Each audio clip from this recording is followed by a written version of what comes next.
Hello, everyone, and welcome to another episode of Humanitarian Horizons, Christina DiArcangelo Unveiled. Today, I have a very special guest on. We met a couple of years ago when we were traveling, and we have remained in contact with one another. And when I launched my book, I reached out to Andre. This is Andre.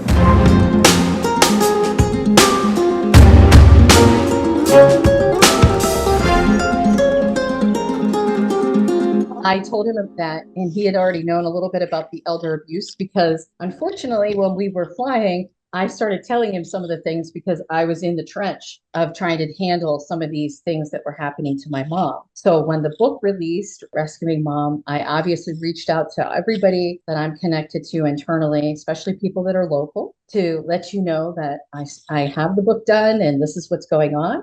And you in turn turned around and said to me, Christina, you won't believe what happened. I've had a family member. So I asked you to join my podcast. So thank you for coming. And Andre, why don't you introduce yourself to everyone so they know a little bit about you before we get into it? Sure. Thanks for having me again. My name is Andre Murphy. I'm from the Philadelphia area, and in passing, we met, like you said, on the airplane and just struck up a conversation. I'm in corporate sales. I've been in corporate sales for over a decade now. I ventured out in some other entrepreneurial endeavors, fixing credit and helping lower minority income families afford a better lifestyle and just get better rates when they go into the bank and things of that nature. Also dabble a little bit into some real estate, but at the core of who I am, I like helping people. I love helping people, and I just do what I can for the community and others. So when you reached out in regards to your book, just being a good friend and a good person and just saying, hey, I launched, when I looked at the title and looked at the messaging behind it, I was like, you wouldn't believe that I went through the same type of experience. So I'm glad we're here today to be able to shed a little light on it in this brief moment of time, and hopefully it helps somebody. I want to thank you for being brave to talk about it because I don't mean to sound like, ooh, brave, but it's a lot. Okay. First off, you're a male. Okay. Yes, yes. And you're non-Caucasian. And so, not a lot of times do people bravely come out and talk about these types of topics that happen. And what's important for people to understand, and I hope they get this before we get into your story, is that this can happen to anybody. It could Absolutely. happen to, it doesn't matter what race you are. It doesn't matter how old you are. Just as a reminder, my mom was only 60. Well, it started when she was 62. And then, when I got her out of the basement, she was 63. And then she turned 64 and then passed away 4 months later. So it doesn't necessarily, elder abuse doesn't necessarily mean it's someone in their 70s or someone in their 80s or 90s or 100. It Very doesn't true. matter. It's anybody that's over, in my opinion, anybody that's over the age of 55. I mean, let's think about what is that they belong to, the elder people, AARP. Okay, Hmm. if you belong to that, you're an elder. Yes. Okay. And so Right. how to use that as your marjoring mark, right? To say, oops, that's me. I need to pay attention. So we're hoping that we get that out there today for everybody because our goal is to expose what can possibly happen. What are elements of elder abuse? I believe that your elder abuse and my mother's elder abuse were very similar in nature. So there's many components of elder abuse. And that's one of the things I talk about in my book, throughout my book. Like, what is elder abuse? What does this mean? I have appendixes in there for people like self-help to understand the different variances of abuse with elders. It's not always financial. So, Right. Andre, why don't you tell us what happened with your family member, and we can take it from there. Sure. So my father, there's six of us boys, no girls, different generations, right? My dad was a very entrepreneurial guy, high energy guy, charismatic guy. He was a cosmetologist and beautician all his life. So he did actually hair for women and not men. And he was a straight man and he enjoyed what he did. He taught me how to play basketball. He was an avid basketball player before he got into his profession. And when he became an entrepreneur at that time, it wasn't as popular. Long story short, he amassed a great deal of wealth from his earnings, some real estate, a lot of income that he had, and a lot of savings. And with us being, younger sons, a lot of us scattered out as we got older. We get into our earning years after college and we have to venture out on our own. Well, around 10 years ago, my dad, we didn't know this as a family, but my dad developed a gambling problem. Oh. And it took hold of him really bad. And he never mentioned anything about it. He just started being more erratic in his behavior. He started being more frustrated with us. And he actually, excuse my language, he actually pissed a lot of us off. Mm-hmm. So we kind of just said, hey, you know what, Pop? We're just taking a little break. I'm gonna go live my life. I'm younger. I gotta go do what I need to do, and you'll be okay. Don't get me wrong. He was a ladies' man, and he found a woman at that Oh. time that was appearing that she was going to take care of him. Now he's 78 today. 10 years ago, he was 68. So he clearly was getting up there in age. He was past his earning time of life, right? The ARPH, right? Mm-hmm. And she appeared to have a genuine love. She appeared to have a genuine interest in him. And that's one of the indicators that I've noticed that it can be very manipulative and deceiving to show an exorbitant amount of love when he didn't grow up with his father, nor did his mother last long in life. So he felt and thought and appeared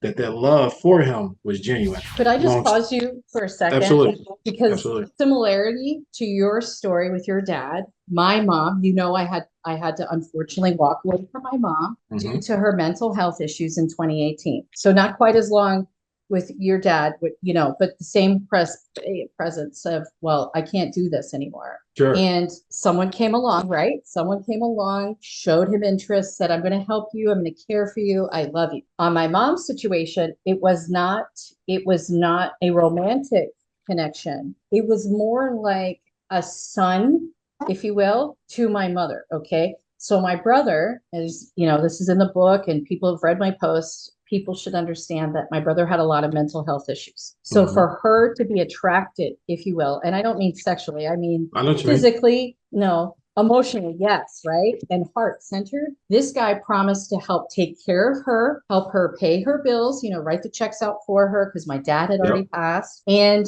was going to help fix up the house, my parents' house, because there was the other wackos that were living in the house, I found out, that ruined the house. And he was a contractor and he was going to help her fix up the house. He was going to take her to the grocery store, do all those things that this woman had promised your dad, aside from the fact that she promised like actual love. Okay. So I just wanted to pause there so everybody can get, wow, this is really amazing. Not amazing like it happened, but amazing that we're two different walks of life as far as people are concerned. This happened in two different regions in the Commonwealth of Pennsylvania.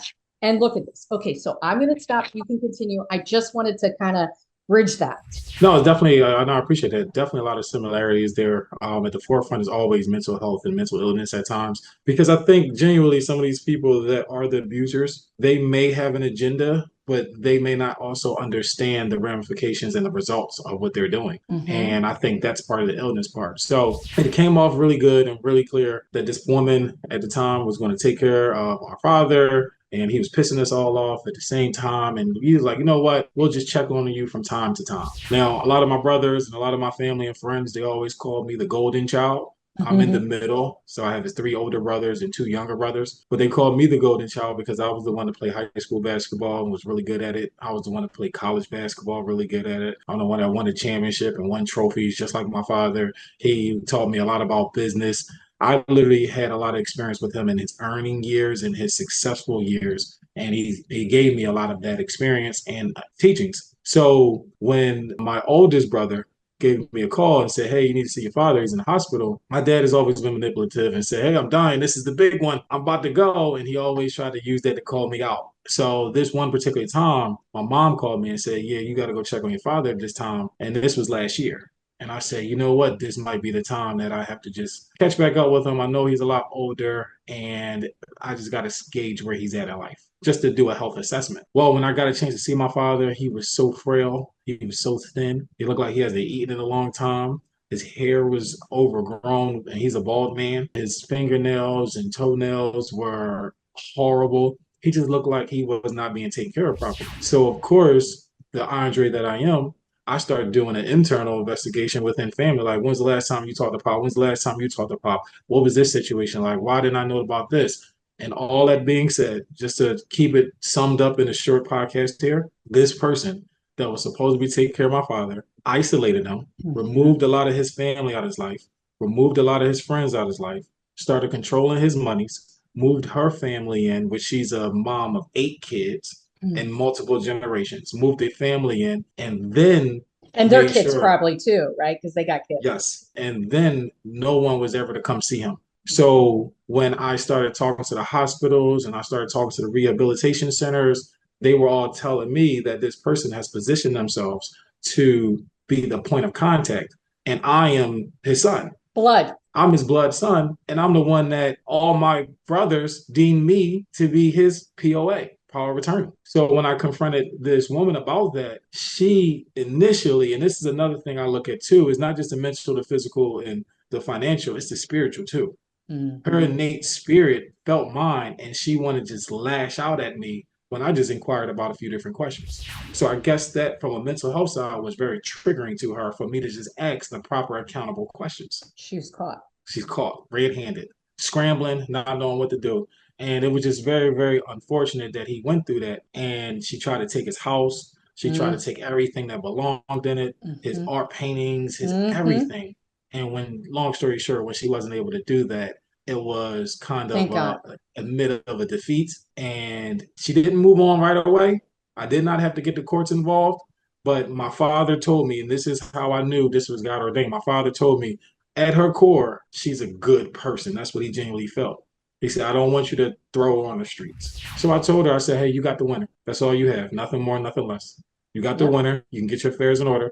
After that, my expectations is for you to move on and keep going about your business, whether you like it or not. And I did what my father asked. I gave her the winner. And she went along maybe a couple weeks later, but she's wound up going along. So it was very unfortunate. I'm pretty sure there's a lot to unpack there. Yeah, it's just so amazing to me that it's so similar, you know, because it was too late by the time I got involved, right? What I mean by too late was that all of our, and I don't want to give too much up about the book, you know, because a lot of this is in the book, but all of our belongings were sold. They had a freaking yard sale and sold everything. This guy positioned himself as her POA. At one point, tried to sell the house, my parents' house, and my father paid for that house. Okay. He worked for the Turnpike. Prior to that, he was a steel worker. He was a union guy, very high up in the union, president of the Steelworkers Union in Phoenix Steel at Phoenixville, PA, which is no longer. And then he was a Teamster on the Pennsylvania Turnpike and handled a lot of their negotiations on behalf of the members of the Teamster Union. So you could imagine all the hours, just like your father worked, all those hours, all that overtime, right? He worked tirelessly so that my mom, when he died, because he died of cancer and he had battled cancer for 22 years, he wanted to make sure my mom was set up for success, that all she had to worry about paying for were her regular bills, you know, PICO and otherwise, and her taxes, right? Her property tax. This guy sold everything, tried to put the house up for sale, was not successful. Then the day before I got her out of the basement, it wasn't just him, by the way, there were 2 defendants and it's still going on. There was one main perpetrator that I believe was the mastermind. And then my nephew, my brother's oldest son, was the second one. And he was friends with the main person who came up with this elaborate idea, because my nephew was in prison when a lot of this stuff happened. So there's no way my nephew could have done this. But he moved into the house December of 21, end of December of 21. My brother died early January of 22. So, you know, this all kind of happened. And thank goodness my brother passed away. Not that it was good that he passed away, but thank goodness he had passed away, because that's how I got back in and started figuring things out. So all the stuff was sold. He was using my brother or my nephew as a pawn, I think the main guy. And they were taking my dad's pension, his Social Security, my mom's Social Security, her food stamps. When they stormed the house, the authorities, and I was working with the authorities the whole time, the main perpetrator, also had his children living there. That's what I'm saying. They had isolated my mom. She was stuck in the basement. She couldn't get out. They were controlling everything, including her food. So when you said about your dad looking emancipated, I was like, oh my God, that's the same thing with my mom. Dirt under her nails, nails grown out. She lost her hair. She was losing pieces of her hair because of the stress. And so it's very, very similar, right? And the things that they tried to do with your dad in the house and all that stuff, they were not successful because luckily you got involved faster than I did. In my case, no, I lost, we lost all of our mementos, things from my Yes, dad's yes, dad, everything's gone. Okay. And this is where I grew up. And this is where my father died. My dad died in the family room. So his spirit was gone. And yep, so I evicted them yes, because I became power of attorney. So I evicted them through the police. And child youth services got involved because they're children. Can you imagine these children were living above my mother? They would let my mother come out of the basement when they needed a babysitter. Can you believe right. this shit? And then I can only imagine. she would have to go back in the basement. There was no functioning bathroom downstairs. She would Nope. use the toilet that was down there that they were supposedly making an apartment for that had no running water. They would dump the sewage out of the toilet, go out the cement stores, go around the house, dump it to the sewer. This is what they were doing. Mm, Okay. Your father was involved in, from what you're telling me, the same type of treatment that my mother was, being held hostage in his house because he yes. probably wasn't allowed to go places. She was in charge of everything. She was probably driving his car, like unbelievable the Yeah. similarity. So he stopped walking about a year and a half ago, and Okay. they kept his bed in the living room area. So he was not able to go up and down the steps. When you say all of your memento stuff has been given away, gone, sold, trash, whatever that, may have you, it's very similar to my situation. What actually fuel and passion behind this type of internal investigation on my end and my family's end was that my father told me that everything he stored in the basement, she threw away. And all of our youth pictures, which majority of those pictures were me in it playing basketball, growing up, being raised. He mentioned that she threw all of that away. And I had to take a sit back and think like, who throws someone else's memories away Yep. that has no monetary value to them? I can Yep. understand you want to take someone's finances because maybe you are in the lower class of the capitalistic world. I get that part where you're trying to survive. But when you're throwing away memento pictures, that's hard. And that Mm-hmm. that to me was the fuel and passion. But my dad, I know before he started getting a slight case of dementia, my dad took those pictures and stuffed them in the back of his office drawer. And then when the lady wound up getting out and her family, my brother went in there, did a full, clean, thorough investigation and gut job and everything. He found those pictures. Thank God. He found those pictures. And my dad made sure all of our stuff was wrapped up because I can only imagine him realizing what he was going through and needing the help. Yeah. So the lesson that I've learned was no matter how tough it gets between family, it's always God, family, then business. You're, And you're whatever right. childhood traumas that I developed and had over my years, I would say last year having a rekindle my flame and love for my father, I would say I got rid of a lot of my childhood traumas, a lot of my childhood issues when I made family at the forefront. So that's That that's that's the best way I could put it. That's really, I appreciate you saying that because I felt guilty, as you know, because I talked to you about it. I felt Yep. guilty that I stopped talking to her in 18, but I had been diagnosed with two autoimmune diseases. Not that I'm making excuses, but I had been. I was suffering from the loss of my father. Yeah, that was her husband, but I was like you were talking about with your dad. You kind of are the number one. And there was only me and my brother. I was Sure. his person. I was his number one. And so when he died, I messed up. I should have gone to counseling, therapy. I didn't do it. Then I got sick with the autoimmune diseases, which were emotional based autoimmune diseases. I was not doing well in my marriage at the time either with now my ex-husband. And I was raising our son. It was just, I just couldn't take on any more mental health abuse because that's what it Sure. was. She was my first domestic abuser. And then I went through all the therapy during, my separation and all this and the divorce and all that stuff. And I learned so much about my childhood and, as you mentioned, traumas and things of that nature, generational trauma. Yes. And I got myself situated in a better place so that I could be better, right? As a human. And So when this all happened and I got thrown back into all this with my brother dying and having to take responsibility for his body and cremating him and all that stuff, then finding my mom was being held against her will, screaming for her life. And I'm not being dramatic, that's what happened. And then she gets into the hospital, and thankfully when I called the hospital had told my mother that I was the one who called 911. So my mother said to the hospital, I had no idea my daughter was still watching over me. Wow. I know that feeling. Wow. I can feel it through the camera right now, honestly, because my dad looked up and said the same thing. He says, how did I get here? And they said, your son got you here. And he was like, Andre? And they said, yep. Yep. And when I went to finally see, well, I don't mean finally, but it was like 25 hours, maybe less, from the time she left the house to the time she got in the hospital. And I was talking to the hospital that the whole time, talking to elder abuse in Chester County, talking to domestic violence in Chester County, talking to the police, talking to my attorneys to write the POA, to get them involved, because listen, we got to go. Like, there's a problem. And when I walked into the hospital room, she was being watched because she had taken 14 bottles of pills the night before, because she would rather die than continue to live this way. And I understood why she did it. Okay. And with her mental health, she was the perfect candidate.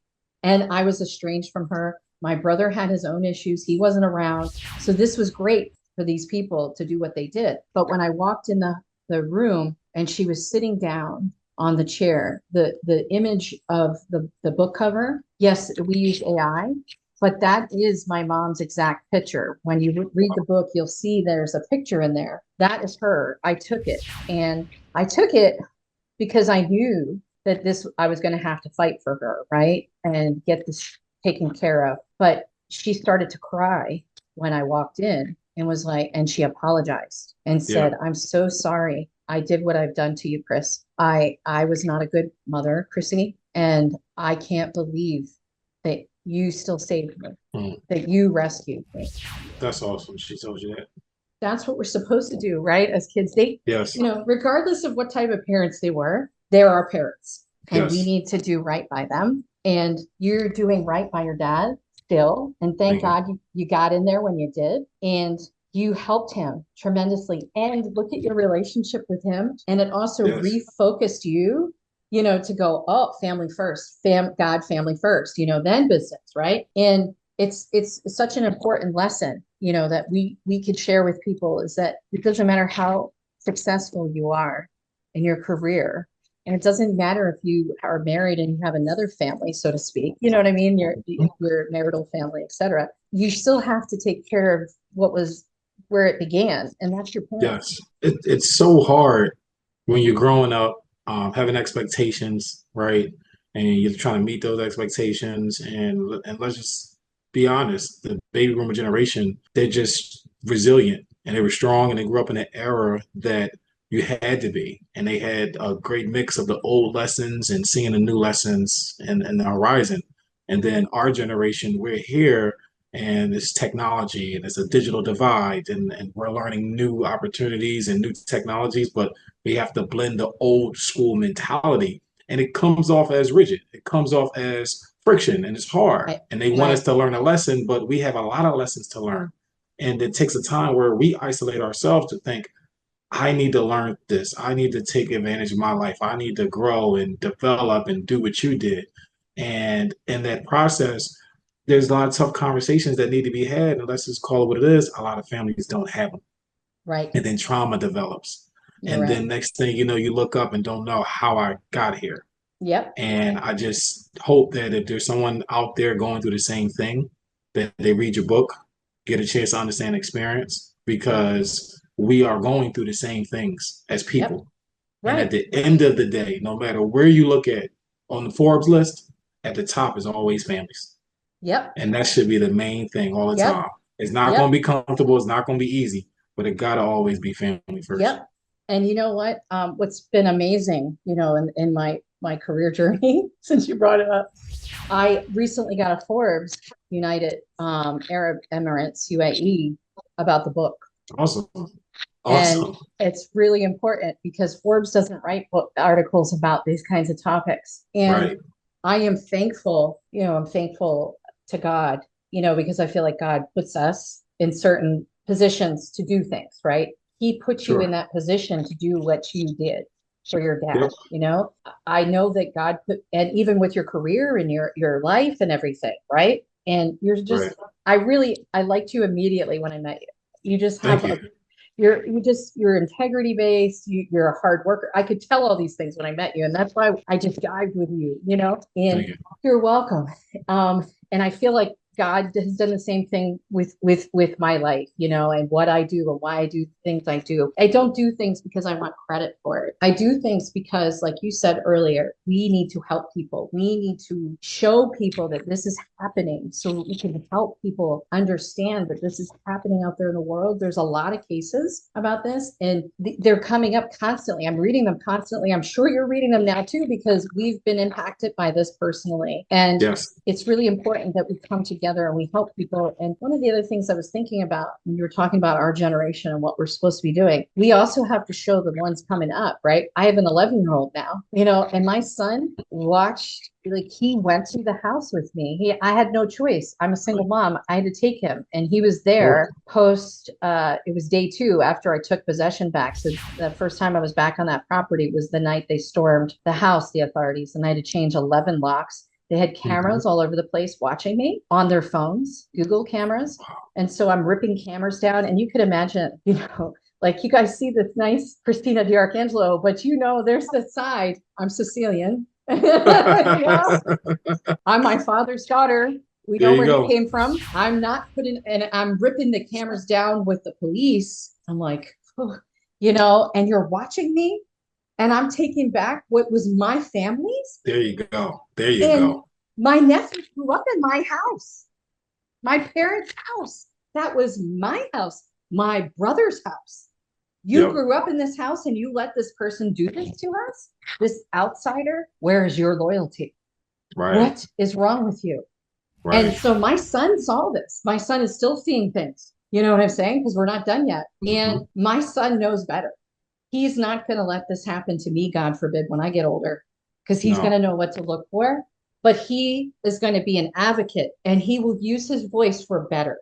And that's what we need to teach the generation coming up. Get off your phones. Stop Yes. looking at the screens. Stop snapping. Stop this, that, the other, TikTok, all this bullshit, and have a conversation with people verbally. Yes. Yes. And I just, you get in certain situations and you wonder why did God put me here, or why is my life like this, and how did I get here? And just understand there's two things. There's a lesson that need to be learned, and there's a blessing that's coming. Mm-hmm. Yep. And a lot of times we focus on the negative instead of the lesson and the blessing. And if you're You're going through something that right. you may not think you can handle, just always know this too shall pass. And that was something I had to learn yet last year, was that all of these things I'm feeling, all these things I'm going through is going to pass. Because when I say God, it's not about just religion, it's just spirituality, right? Right. And A integrity higher and how you being. live and how you're being and how your essence.